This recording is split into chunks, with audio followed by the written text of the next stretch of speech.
आप देख रहे हैं इंडिया टाउन न्यूज, भारत की बात।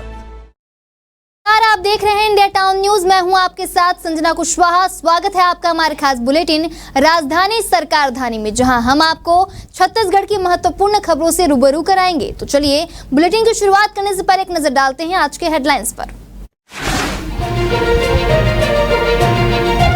रायपुर एयरपोर्ट पर जल्द शुरू होगी इंटरनेशनल कार्गो सेवा, किसानों को मिलेगा फायदा। मुख्यमंत्री साय और सौर सुजला योजना पुनः प्रारंभ योजना की प्रारंभ। रायपुर पहुंचे गौतम गंभीर, प्रदेश के उभरते युवा क्रिकेट सितारों से हुए रूबरू। कहा चाहे प्लेयर या कोच के तौर पर जीत के मायने एक ही रहते हैं। मुख्यमंत्री युवाओं के साथ जय भीम पदयात्रा में हुए शामिल, बाबा साहब की प्रतिमा पर किया माल्यार्पण, संविधान की मूल भावना के प्रति निष्ठा व्यक्त की। संदीप पाठक बोले शिक्षकों के साथ अन्याय बंद हो। आपने कहा प्रदेश में 17 लाख बेरोजगार, मालूम नहीं सरकार कौन चला रहा।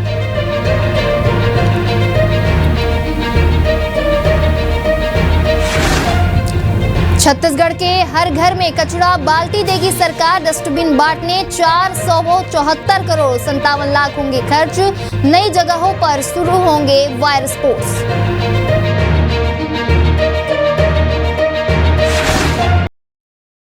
चलिए बढ़ते हैं खबरों की ओर। मुख्यमंत्री विष्णुदेव साय सरकार ने माओवादी हिंसा पर लगाम लगाने और वामपंथी उग्रवाद से प्रभावित क्षेत्रों में शांति बहाली के उद्देश्य से नई आत्मसमर्पण और पुनर्वास नीति 2025 लागू की है। इस नीति के तहत हिंसा का मार्ग छोड़कर समाज की मुख्य धारा में लौटने वाले माओवादियों को न केवल सुरक्षा बल्कि लाखों रुपए की प्रोत्साहन राशि, शिक्षा, कौशल प्रशिक्षण और स्वरोजगार के अवसर भी प्रदान किए जाएंगे। इसमें माओवादियों को 5 लाख रुपए तक की प्रोत्साहन राशि देने के प्रावधान है। नई नीति में आत्मसमर्पण करने वाले माओवादियों को उनके हथियारों के प्रकार के अनुसार मुआवजा राशि देने का प्रावधान किया गया है।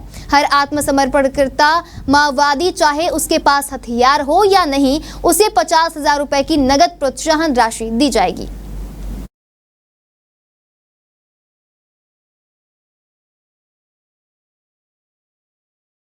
लंदन का वीजा बनवाने के नाम पर 19 लाख रुपए की ठगी का मामला सामने आया। बता दें तेलीबांधा थाने में दर्ज शिकायत के अनुसार गौरव गार्डन के सेफ मैनेजर विवेक सिंह ठाकुर ने समीर भिलवार और उनके 5 सहकर्मियों से पासपोर्ट, आधार कार्ड, पैन कार्ड और बैंक पासबुक की प्रतियां लेकर धोखाधड़ी की है।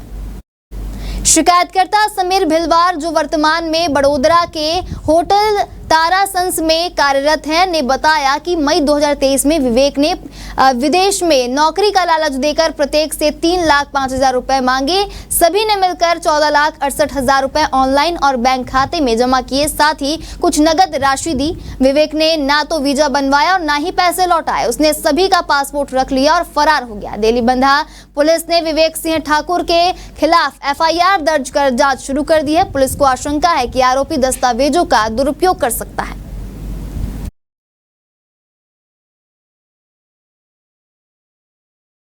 डीडी नगर क्षेत्र में ECGC लिमिटेड कंपनी में फर्जी नियुक्ति का मामला सामने आया है। बता दें कंपनी के वरिष्ठ प्रबंधक लक्ष्मण गुलाबराय रोहिरा की शिकायत पर बांद्रा कुर्ला थाने मुंबई में शिकायत दर्ज की गई। वहीं विनीत कुमार रामदयाल मीना नामक व्यक्ति और एक अज्ञात व्यक्ति पर प्रोबेशनरी ऑफिसर की भर्ती में धोखाधड़ी का आरोप है।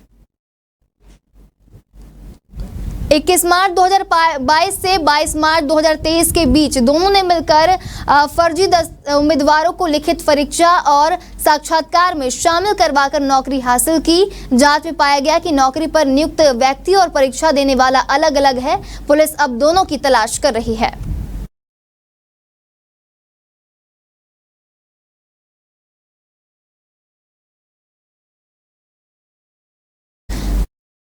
की बच्ची से दुष्कर्म और हत्या मामले में कांग्रेस की न्याय यात्रा पर मुख्यमंत्री विष्णुदेव साय ने तंज कसा है, जहां उन्होंने कहा है कि ये लोग कुछ भी करें, इनका पूरे छत्तीसगढ़ में सुपड़ा साफ हो गया है। सभी चुनावों में या ये बुरी तरह से हारे हैं, ये पहले अपना घर परिवार संभाले, थोड़ा ठीक से अपने पैर पर खड़ा हो जाए, फिर बात करें। वहीं कांग्रेस के संविधान को लेकर लगाए गए आरोप में मुख्यमंत्री साय ने कहा कि वैसे कांग्रेस देश की जनता का विश्वास खो चुकी है। यह संविधान की बात करते हैं जिन्होंने देश में इमरजेंसी लगाई, लाखों लोगों को जेल के अंदर ठूस दिया। उन्होंने अपने स्वार्थ के कारण संविधान के साथ खिलवाड़ किया, गलत तरीके से संशोधन किया। ऐसे लोगों के मुख से इस तरह की बातें शोभा नहीं देती।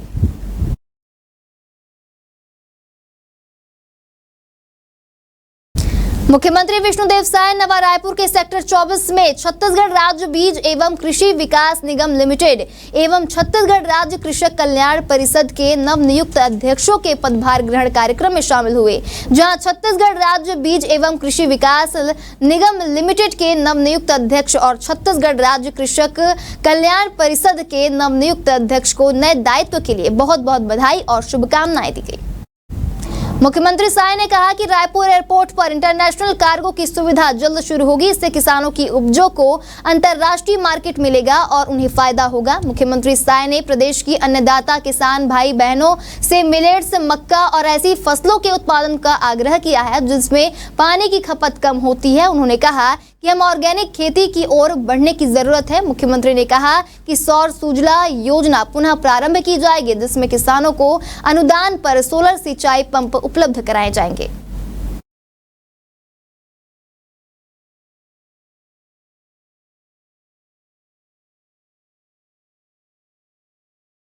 वक्त हो चुका है छोटे से ब्रेक का। जुड़े रहिए इंडिया टाउन न्यूज के साथ। अब खबर आपकी उंगलियों पर, हर खबर पर हमारा नजरिया। इंडिया टाउन न्यूज, भारत की बात। ब्रेक के बाद स्वागत है आपका इंडिया टाउन न्यूज में। चले बढ़ते हैं खबरों की ओर। खबर है क्रिकेट प्रेमियों के लिए, जहां भारतीय क्रिकेट टीम के मुख्य कोच गौतम गंभीर राजधानी रायपुर पहुंचे, जहां उन्होंने क्रिकेट फेस्ट 2025 के उद्घाटन समारोह में शिरकत की। इस दौरान उन्होंने मीडिया से बातचीत करते हुए क्रिकेट कोचिंग और टीम भावना जैसे विषयों पर अपने अनुभव साझा किए। गंभीर इस मौके पर चयनित छात्रों के साथ एक विशेष मार्गदर्शन सत्र में शामिल हुए, जिसमें उन्होंने युवाओं को क्रिकेट की बारीकियों से अवगत कराया। इसके अलावा उन्होंने क्रिकफेस्ट 2025 की आधिकारिक जर्सी का भी अनावरण किया।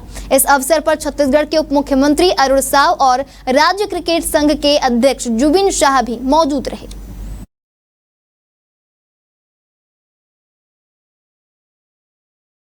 भारत का संविधान हर नागरिक के लिए पवित्र ग्रंथ है, जो हमें गरिमापूर्ण जीवन का अधिकार देता है। हमारा विशाल लोकतंत्र संविधान की मजबूत नींव पर खड़ा है और बाबा साहेब इस ग्रंथ के शिल्पकार हैं। मुख्यमंत्री विष्णुदेव साय ने राजधानी रायपुर के तेलीबांधा तालाब से जय भीम पदयात्रा का शुभारंभ करते हुए ये बात कही। इस पदयात्रा में युवाओं के साथ शामिल हुए और पदयात्रा के अंतिम पड़ाव में अंबेडकर चौक स्थित बाबा साहेब की प्रतिमा पर माल्यार्पण कर उन्हें नमन किया। इस दौरान उन्होंने युवाओं के साथ संविधान की प्रस्तावना का वाचन किया और संविधान की मूल भावना के प्रति निष्ठा और प्रतिबद्धता व्यक्त की। जय भीम पदयात्रा का आयोजन छत्तीसगढ़ शासन के खेल एवं युवा कल्याण विभाग और नेहरू युवा केंद्र संगठन के संयुक्त तत्वाधान में किया गया था।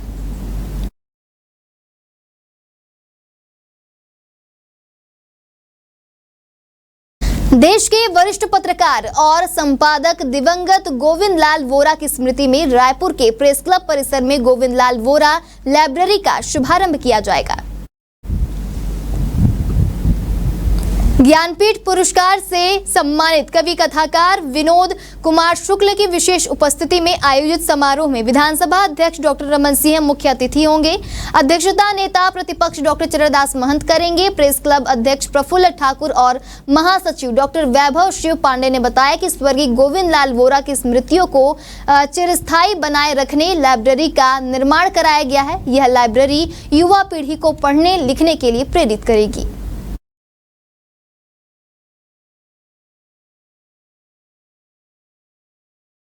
आम आदमी पार्टी के राष्ट्रीय संगठन महासचिव, राज्यसभा सांसद और छत्तीसगढ़ प्रदेश प्रभारी डॉक्टर संदीप पाठक ने साय सरकार से बेरोजगारी पर सवाल उठाए, जहां उन्होंने कहा कि छत्तीसगढ़ की जनता जो बेरोजगारी की विकराल समस्या से जूझ रही है, उसे रोजगार कब मिलेगा। संदीप पाठक ने शायद सरकार से बेरोजगारी पर सवाल किए हैं। उन्होंने कहा है कि छत्तीसगढ़ की जनता जो बेरोजगारी की विकराल समस्या से जूझ रही है, उसे रोजगार कब मिलेगा। उन्होंने आगे कहा कि इससे पहले कि कांग्रेस की सरकार प्राइवेट लिमिटेड कंपनी बनकर रह गई थी, जनता ने फिर भाजपा पर भरोसा कर भारी मतों से चुना, लेकिन राज्य की सरकार जनता की उम्मीदों पर खरा नहीं उतर पाई है। कुछ से पूछ लो तो किसी को कुछ मालूम कि सरकार कौन चला रहा है, सब भगवान भरोसे चल रहा है। राज्य में अभी तक 2 मंत्री का पद तक नहीं भर पाए। उन्होंने कहा कि राज्य में कितने सरकारी पद खाली हैं और उन्हें कब भरा जाएगा, और जब तक बेरोजगारी दूर नहीं करेंगे तब तक छत्तीसगढ़ का विकास संभव नहीं है।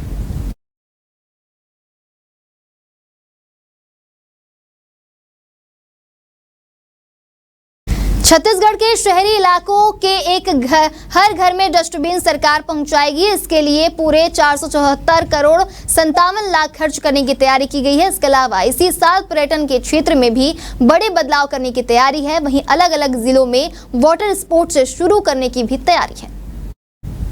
30 नगरीय निकायों के लिए 474 करोड़ 57 लाख रुपए की स्वीकृति दी गई है। इससे डस्टबिन बांटा जाएगा। सड़कों और फुटपाथों पर ट्रैफिक में AI और IoT का उपयोग होगा। राज्य के कुल 71,851 प्राइवेट और सरकारी बिल्डिंग में 53,772 में रेन वाटर हार्वेस्टिंग लगे हैं।